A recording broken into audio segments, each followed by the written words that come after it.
co-founder of RedSwan CRE. And I'm really glad we're going to be talking about liquidity here because I think this is a very important topic in the industry. I've been an 18-year veteran in commercial real estate. Prior to this position, I was the executive director for commercial real estate with Cushman & Wakefield for 15 years for the state of Texas, and know some familiar faces here in this room. So I'm really glad to be here. In the 18-year period, I've never actually presented to the NMHC, so it's a first for everything. I'm really glad to be able to present this highly disruptive but productive technology for the industry. As we all know, it's also one of the most successful asset classes in capital markets, but it's also a very conservative asset class. And with that comes a number of inefficiencies and pain points. And I founded Red Swan because seeing the future, there's going to be about $40 trillion trading hands and transfer of wealth over the next 10 years. And primarily it's going to be your offspring who's going to be taking care of your assets. That offspring thinks a little bit differently and acts a little bit differently. And they're focused on moving things in the way they see it to be more productive. So we're going to talk about making real estate more accessible, making real estate more affordable, and also making real estate more liquid. Properties for raising capital for property owners and also creating value for investors. We have a $33 trillion industry.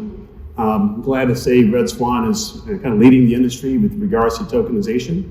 We've tokenized almost $3 billion worth of multifamily assets so far, and we're looking to grow that. We hope to be closer to $15 billion by the end of this year.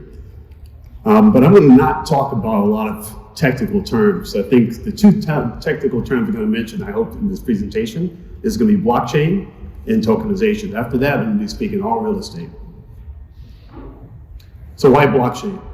Blockchain is really a technology that's been developed as the underlying technology for cryptocurrency, started with Bitcoin, and is still being used today, and I think it's going to be used forever now.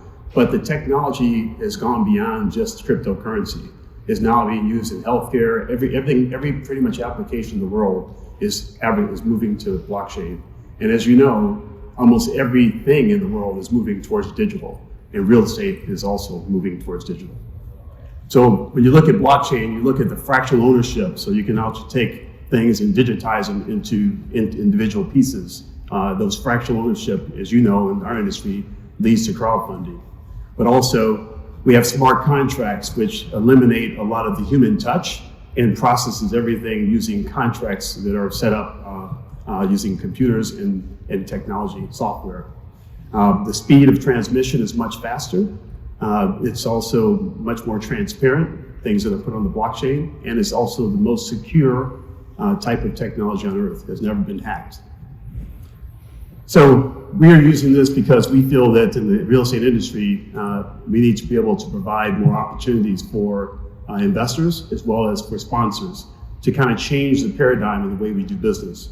And I'll kind of give you some examples. So why tokenization? Well, tokenization is really just taking something, a physical asset, and break it into multiple pieces, and to be able to now register multiple owners of one asset. You hear the buzzword about NFTs. I'm not using that word because NFTs is really tokenizing one asset. This is not an investment asset. But when you start tokenizing something that's going to be used as investment, you now are talking about digital securities, which falls under the SEC. And Red Swan is a registered investment advisory firm, which falls in the aspects of the SEC. And so we have to use those guidelines in which we onboard customers and investors. But tokenization actually just takes a simple piece of technology,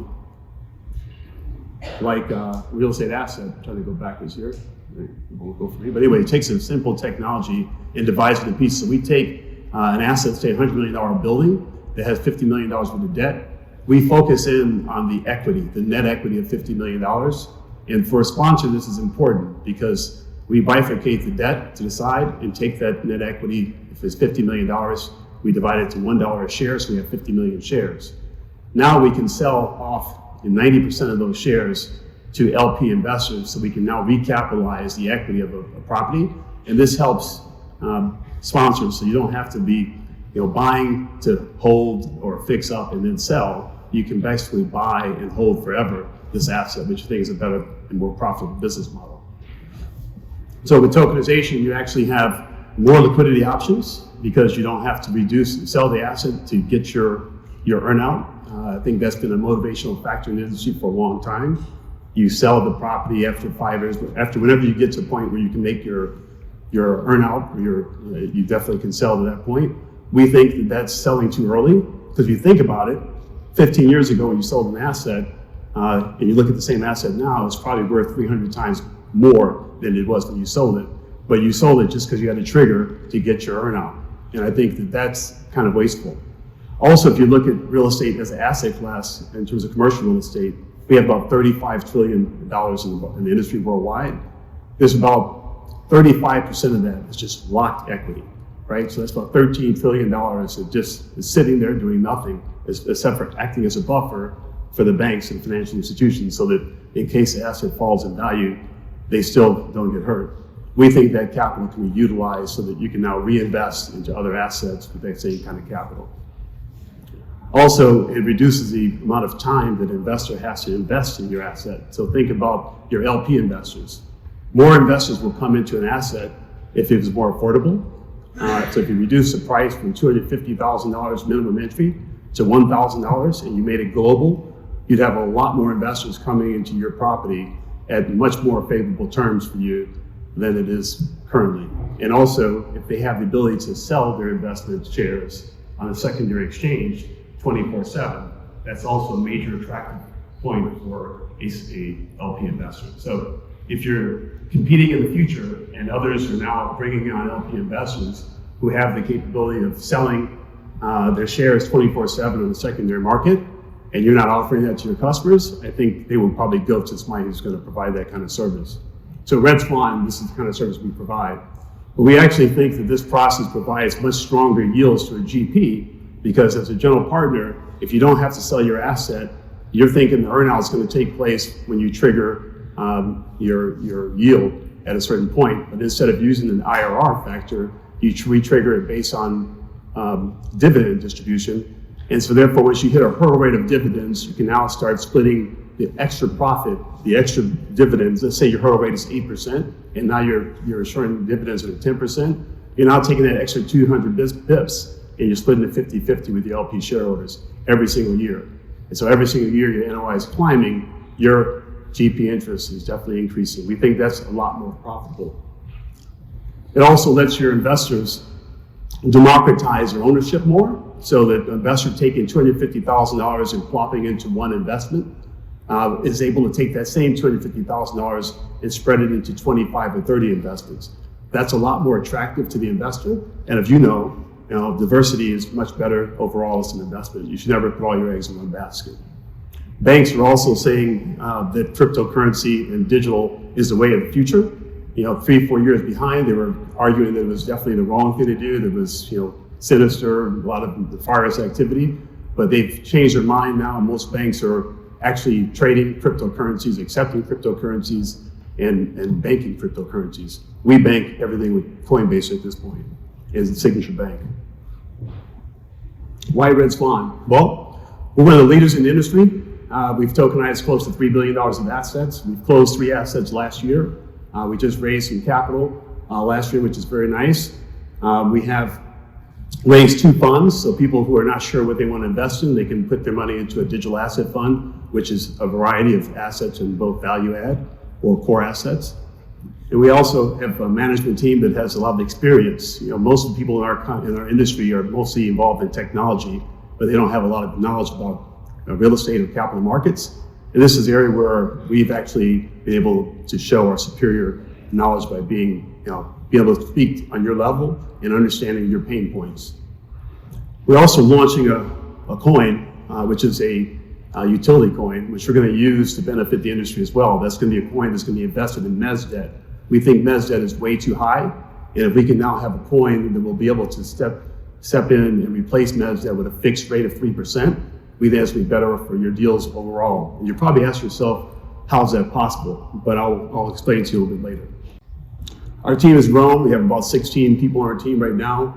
We also have a board of advisors that we've been relying on quite a bit, who are with GitHub or with other parts of the industry in multifamily. We have partners that we think are very important. These are global partners. You see Coinbase, you see Alto RA, Templum, which is a broker-dealer, DigiShares, Wire, Polymath. These are global names that are leaders in the industry and working with Red Swan to recapitalize projects in commercial real estate. Here are some of the properties we're working on coming up this year. We do both recapitalization right now, and we also do new construction. For new construction, we just ask for two things. One is the sponsor owns the land, and then two, that the sponsor already has a commitment for debt for the construction loan, and then we'll help them to raise up to 90% of the equity. You know, the globe is big, and I fly around quite a bit. Even when I was a Cushman Wakefield, I've been to China several times and Singapore to bring capital in for investors. And their problems have always been trying to consolidate money to buy assets. It takes them a long time. Now with this blockchain, they're able to just convert their money into cryptocurrency, which they already have. China has all gone 100% cryptocurrency, and they can actually start buying shares within minutes, as opposed to months or years in order to move their money into an asset. Same thing on the liquidity side. If they want to sell their shares, they can bring it to us just on our platform, say they want to sell. It automatically gets sent over to our broker-dealer, and then now on the market for secondary to trade to exit. This is revolutionary for low limited partner investors, because typically they're trapped in investors for 3, 5 to 10 years, and not many of them are very happy with that. So I think you would add a lot larger investor pool if you gave them some liquidity with their investment. We've opened up an office in Africa so we can cover that continent. We also signed a partnership with Vietnam so we can cover the Asian partners continent, because those are very active markets of cryptocurrency. They're actually leading the world in terms of activity. And if you don't know, cryptocurrency right now is at $3 trillion and growing rapidly per year. So we're envisioning by the end of this year, we'll be looking at $5 or $6 trillion in cryptocurrency, which is a lot of capital that could be put towards your assets that you're not getting right now. This is a settlement coin. We're going to launch in the second quarter of this year. And like I said, this settlement coin is going to sit on the capital stack just above the bank loan. And so it'll be a fixed rate of 3%.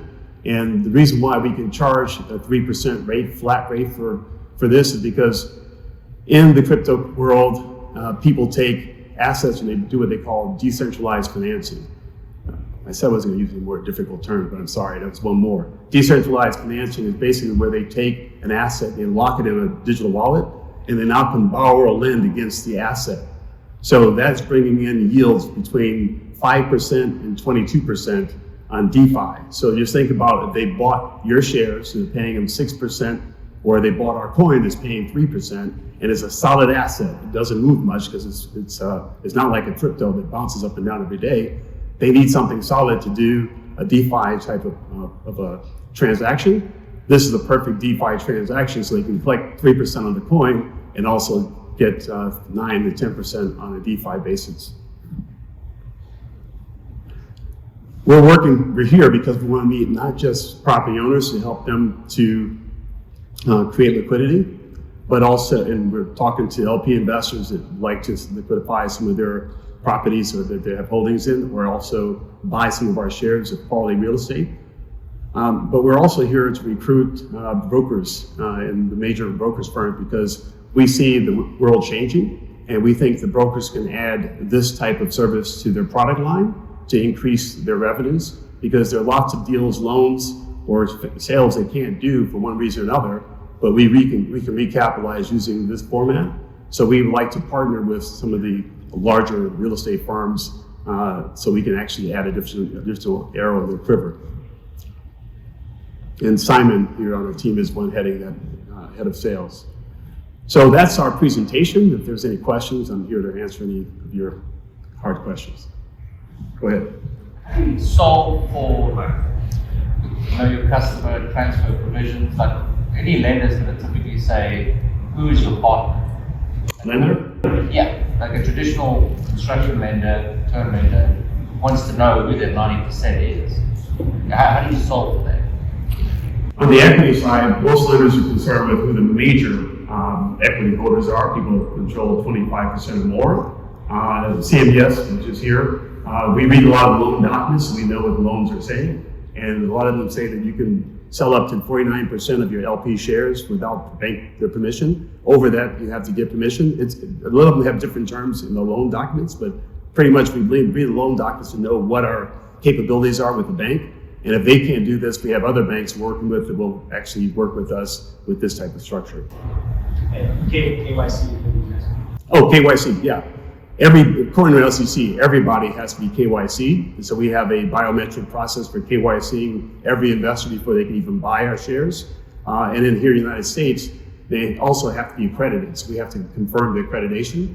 So before they get onboarded and be able to buy a share, they have to go through these questions, do their biometrics. And once they get passed, they get a green check mark. Now they're able to buy shares. And can you talk a little bit about the taxes and how that works? Is that a taxable event to sell or to tokenize and transfer, and then is a basis set up for the LP, and then they track that basis, and when they sell, that's a capital event as well? Or how does that work? There are capital events for selling, of course. So if you take something, you buy it, you have your basis, you sell it, then you know your basis, and then you have to pay tax on your profit. There is no shelter right now for like 1031 exchange as we know it. I mean, we're going to work with the IRS to see if we can make that happen. But as of right now, you can't 1031 exchange these type of shares. It's just like an IPO of a stock. So we're IPOing the property, your equity in the property to make transferable, to make sure you have liquidity. But the tax situation doesn't apply to like regular real estate LLCs where you can roll up to IRA or to a taxable situation to shelter your taxes. Good question. Yes. So the tokens that are created for a given project are unique to that project? Yes. And so they're inherently scarce to that project? Absolutely. So we're not creating a REIT where we actually tokenize, put everything under one big fund and then have a NAV. Every asset is tokenized in the name of the sponsor. So it's your asset that we're tokenizing. We actually also create an NFT of your asset so that later on if you want to put your asset into the metaverse, which is L3, that's available to you. But really we're just tokenizing the asset to create liquidity for your particular assets. When an investor is buying, they can buy exactly the property they want to buy into as opposed to buying into a bundle of assets. So how does it work then from a cash yielding asset, conversion of that cash yield into the tokenization? A cash yielding asset like an apartment building that's yielding NOI and paying out a cash dividend every year. Right. You're going to make distributions to investors. Yeah, so when you announce you're going to make a distribution for dividends, you make a declaration, and that's a date for your declaration date, and there's also going to be a payment date. So when that declaration goes out, we send out a company communication to all the investors that dividends can be declared. The holder of the dividend or of that share at the declaration date will actually get the dividend, no matter if it's traded afterwards or before. And then once the dividend is issued, you issue it to Red Swan. We have all the wallets for our investors. We send it to each investor, pro rata to their shares, and that's how they get their dividend distribution. But then the distribution comes to them in the form of like cash. Right. Well, to be honest with you, they can take it any form they want because with our Coinbase relationship, we can receive any kind of currency, whether it be fiat or crypto. Some crypto we won't take because it's too volatile, but if it's USDC or USDT or if it's Bitcoin or if it's Ethereum, we can trade those within 5 seconds into cash and give it to our sponsor. Yes, sir. Talk a little bit about the secondary market trading. Are you setting, the buy-sell on those? Are you just offering out, here's 1%, we take bids?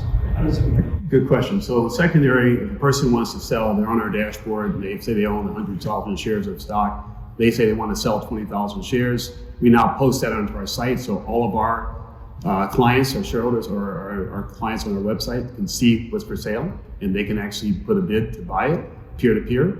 We also transfer it to Templum, which is our security broker-dealer. They have an ATS, they put it out to ATS, and they have a matching technology, so anybody who's trying to buy real estate shares will see it and make an offer to their bid.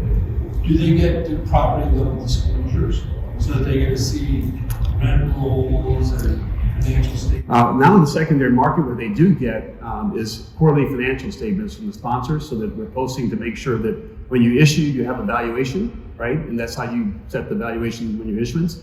But every quarter, you're sending your financial statements so they can see if you're actually meeting your forecasts of performance, and they can actually just take the cap rate and understand what their value is. But value in the secondary market is not always correlate with the value of the asset that you would look at it, because there's demand, supply and demand in the secondary market. For example, the very first asset that was tokenized was the Aspen Hotel in Colorado. That was taken out in 2018 for $1 a share. And you guys, that's hospitality. You know, hospitality hasn't done so well with COVID. That's currently trading on T0 ATS at $1.25 to $1.30 a share, right? So there's demand for that asset. People want to buy it. Not a lot of people want to sell it, so the price is higher. So that's how some of your shareholders could take advantage of getting their IRR much faster than waiting for your 5 years. They can get it in maybe 3 months or even a year. Just give more autonomy, which is what younger investors want now. They want more control of their assets, more control of their decision making, less fees. We think for the world, I hate to say this, but there's going to be less transfer of assets, more transfer of shares. More principals who are getting larger and larger, who are sponsors like yourselves, who are GP sponsors, having your assets under management growing and growing and growing, because you don't have to sell the asset to get an earnout. You basically hold on to the asset and keep improving the value, which improves your worth. When the sponsor of your project are concerned about like buyouts? No, I mean, they're the GP, so they're managing the asset. There's no way that, I guess it's all the LPs bought them out, but the LPs, even they consolidated and bought 90% of the LP interest, they can't control the GPs. That's how you're going to set it up, so that you always stay in control of the asset. Good question. Yes? Any pushback from municipalities? Obviously, they like to tax real estate transactions. People. I haven't had any conversation with municipalities yet. Maybe it's too early for that. I'm sure once they see a lot of money being made, they'll probably jump in. But as of right now, I haven't had any discussion with municipalities at all. What are the sizes of the project that you guys work on? We like the minimum equity size of $10 million, and that way, it makes kind of more sense for us than the size of our team. And we're focusing really on, like I said, on recapitalizations. So if you're thinking about selling your property rather than sell and recapitalize, you can keep your property, or if you're looking to develop a property. We're talking to some of the lenders right now to do some kind of a bridge, so that they can put up a bridge financing to close the transaction, and then simultaneously we start underwrite tokenizing and then selling out the shares, so we can eliminate the bridge, and then they can go to a perm loan. So we're talking about doing that right now. Yes. Currency risk at all. I mean, everything. Up and down during the tokenization. The currency of the dollar, or currency of The currency, right? Like whatever they're taking, that's going to move your dollar. all our sponsors sign to receive their their returns in dollars. So there is no currency risk to a sponsor at all. If we accept Bitcoin from a buyer tomorrow, as soon as we get it, we convert it to cash and then put cash in the wallet of the sponsor. Never cryptocurrency. Unless you want cryptocurrency, we can do that. No, we don't benchmark on any cryptocurrency. It's just too volatile. We're trying to provide stabilization for the crypto industry and liquidity for the real estate industry. That's really the goal here.